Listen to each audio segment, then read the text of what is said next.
Kahramanmaraş İtfaiyesi'nde komuta personeli olarak görev yapan Mehmet Demir, asrın felaketine mesaide yakalandı. Oğlunun ve yeğeninin enkaz altında kaldığını öğrendi ama görev yerini terk etmedi. 14 yaşındaki oğluyla yeğeni depremde hayatını kaybetti.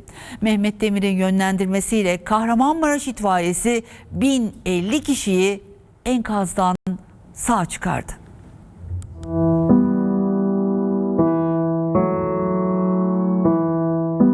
Kahramanmaraş İtfaiyesi'nde komuta personeliyim.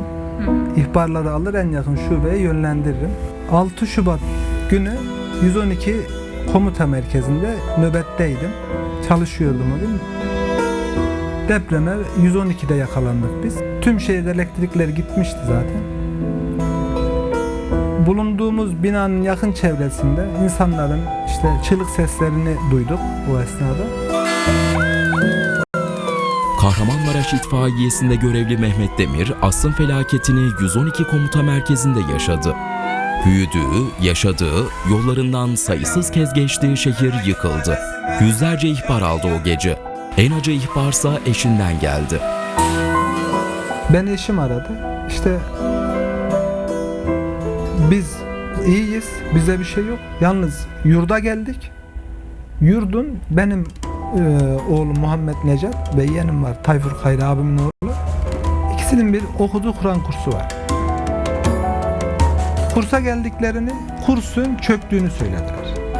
Benim aldığım en ciddi ihbardı o esnada, çünkü yurtta o zaman 50 tane öğrenci var.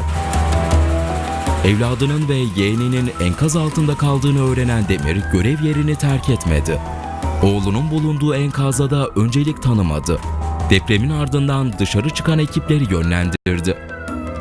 İçeri geçmemiz gerektiğini, devletin bize bugün en muhtaç gün olduğunu arkadaşlara ifade ettim, sağ olsunlar. Ölürsek şehit oluruz, korkmayın dedim. İçeri girdiğimizde sistem gitmişti tamamen. Yani 112 sistemi çağrı alma işlemi yoktu o esnada. Bilgisayarlar yere devrilmişti zaten.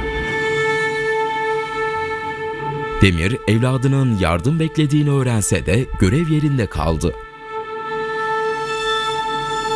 O anda tabii evlattır. Bir şey oldum. Yani bir şoka girdim. Önce ayağa kalktım. Tam gidecekken önümdeki yardıma muhtaç bir sürü ihbarlar var. Çünkü gidersem müdahale etmek üzere bekleyen tüm itfaiye istasyonları boşa çıkacak. Kim, nerede, nasıl bir yardım bekliyor? Bu tamamen komutanın bilgisinde. Bırakamadım. Oradan çalışmaya devam ettim.